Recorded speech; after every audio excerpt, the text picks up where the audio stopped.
Pooran Kumar additional DG rank police officer in Haryana state. తన జీవితం మొత్తం బ్రైట్ స్టూడెంట్ గా తెలంగాణలో ఉస్మానియా యూనివర్సిటీలో ఇంజనీరింగ్ చేసి కంప్యూటర్స్ లో, ఆ తర్వాత ఐఐఎం లో చేరి, ఆ తర్వాత పోలీస్ ఆఫీసర్ గా ఇండియన్ సివిల్ సర్వీస్ లో జాయిన్ అయ్యి, ఆ తర్వాత భారతదేశ ప్రతిష్టాత్మకమైన రాలో 2-3 సంవత్సరాలు పనిచేశారు.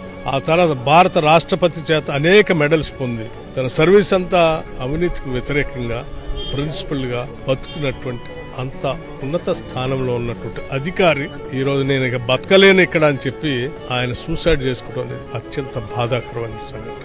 సూసైడ్ చేసుకుంటూ తన డైయింగ్ డిక్లరేషన్ ఇచ్చాడు. తను చనిపోవటానికి కారకులైన 2 అధికారుల పేర్లు మెన్షన్ చేస్తూ, డీజీపీ ర్యాంక్ అధికారి mister Kapoor and Narendra 1 SP level అధికారి పేరు స్పష్టంగా మరీ ముఖ్యంగా మెన్షన్ చేస్తూ, అంటే చివరికి ఏ స్థాయిలో ఎంత భయంకరమైన ఇబ్బందులు. అతని భార్య కూడా ఐఏఎస్ ఆఫీసర్, అతను సీరియస్ గా పనిచేసే కమిటెడ్ ఆఫీసర్, చిన్న పిల్లలు పాపం 2 ఆడపిల్లలు, వృద్ధురాలైనటువంటి తల్లి, వాళ్ళందరూ ఉండంగా కూడా వాళ్ళను కూడా వదిలేసి నేను చనిపోవటానికి నిర్ణయం తీసుకున్నాడంటే ఎంత భయంకరంగా హింసించి ఉండొచ్చు అతన్ని. సో ఇటువంటి పరిస్థితులు ఈ దేశానికి మంచిది కాదు, ప్రభుత్వాలకి మంచిది కాదు. అందుకే మేము స్పష్టంగా హర్యానా ప్రభుత్వాన్ని, కేంద్ర ప్రభుత్వాన్ని చెప్తా ఉన్నాం, వెంటనే ఆ డైయింగ్ డిక్లరేషన్ లో ఉన్నటువంటి దాని ప్రకారం నిర్ణయాలు తీసుకొని వాళ్ళని అరెస్ట్ చేసి కుటుంబానికి న్యాయం చేయవలసిందిగా చెప్తున్నాం.